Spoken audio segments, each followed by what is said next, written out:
We are going into a global recession. We're in an economic downturn. The world is now in recession. 3 days later. The Nasdaq hitting another all-time high today. Many of the top stocks on Robinhood have seen triple-digit returns. By the way, look at how we're doing in the stock market. Just set another record. Don't worry. Why? Stocks only go up. The path of least resistance just seems to be higher no matter what. I mean, this is a V-shaped recovery, like this. Fair to say you simply flooded the system with money. Yes, we did. That's another way to think about it. We did. We are going through the largest wealth transfer in the history of the world. At no other point in history has the total supply of American dollars ever grown at such a magnitude. The balance sheet of the Federal Reserve has grown by $3 trillion in the last 3 months. And no, it's not printed, but as Jerome Powell says, where does it come from? Do you just print it?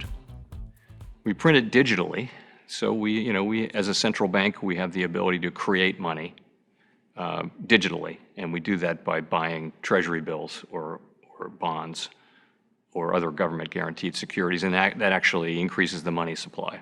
We also print actual currency, and we distribute that through the Federal Reserve banks. It's money moved in banks, buying assets, bonds. In other words, the world's largest bailout by a magnitude of 10. And it's no small coincidence that despite the highest unemployment rate in the last 100 years, the Nasdaq index keeps hitting record high after record high. You'd think that more people would be talking about this. Maybe a leftist talk show host could take a moment out of their virtue signaling routine to address it. Maybe a right-wing radio host could acknowledge that their party has actually been the least fiscally conservative government in all of history. But the cold hard truth is that none of what has happened with monetary policy will adequately be addressed by any party on any side of the spectrum. In this day and age, every mouthpiece wants to talk about oppression. Oppression of free speech, of gender, race, whether or not your name is Karen. But the predominant method of control in our lives isn't any of those things.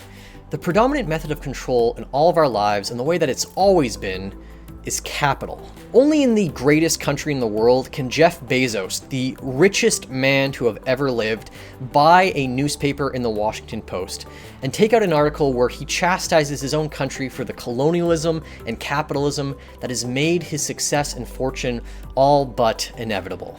You want to talk about privilege? There's no better example than that. And yet every day, there are millions of people who take to Facebook, to Twitter, to post and share things from journalists, all talking about cancel culture, identity politics, and what controversial thing a celebrity said 5 years ago. And the corporations, they love it. They live for it. They join right in. They share your Blackout Tuesday images, your diversity initiatives, your boycotts. But as soon as you want to have a broader conversation about things like, I don't know, the fact that slavery still exists in the form of forced prison labor to the tune of 92 cents an hour, these corporations are nowhere to be found. You want to talk about wealth inequality? You want to talk about union busting? Radio silence. Identity politics is so cynically grafted upon by the elite. It absolves them of the sins they've committed to the economically impoverished. We get mad, we dox our own people if they say something mildly racist. We fire people and end their careers if they've done something broadly offensive. But when a bank enters an underserved community and evicts a poor family from their house for missing maybe a 4-figure mortgage payment, leaving them financially and morally destitute, you don't see the Washington Post and Citibank getting angry about these things. And unfortunately, we don't get angry about these things enough either. I've seen too many people around me spending countless hours debating the good, the bad, the in-between in all these cultural events. And I have to admit, I get caught up in it too.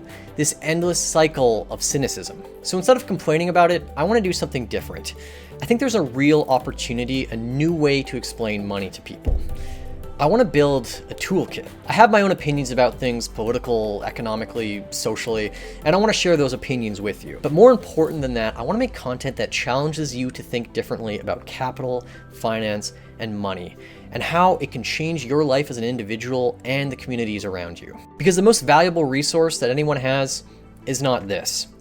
These can be printed in the trillions. They can double in supply overnight. The most valuable resource that we have is our time. And unfortunately, this is the way that we buy as much of it as possible. What I want to talk about over the next few weeks and months in videos is how financial freedom comes so easy to the so few. explaining things like how the stock market works, and how even if you're not invested in it, how its performance impacts everything from how much you make to how much you spend. How our generation of millennials and Gen Zers are facing more economic burden than any other generation in history, and ideas on how to overcome it on an individual level and a community level. How things like cryptocurrency are a viable alternative to government-run forms of money, and how they give us a pathway to a more fair and egalitarian society. These are but a few of the tools in the toolkit that I'm looking to build. Making these videos is sort of a way for me to also learn about these things, and in turn, I make content that hopefully others can find entertaining and informative so they can learn about fiscal and monetary things as well. So if you want to join me on this journey, all you have to do is subscribe down below at Kinetic Finance, hit the little bell icon for notifications when new videos come out. I can't thank you enough for watching this video. Please stay tuned. We are going to put out so many great ideas, talk to so many magnificent people, and really posit a lot of positive ideas on how to overcome the largest economic challenge of our generation's lifetime. So thanks so much, and take care. And now we're opening, and we're opening with a bang, and we've been talking about the V. This is better than a V. This is a rocket ship. This is far better than a V. A V is wonderful. A V is this. They were talking about, will it be a V, a U, an L?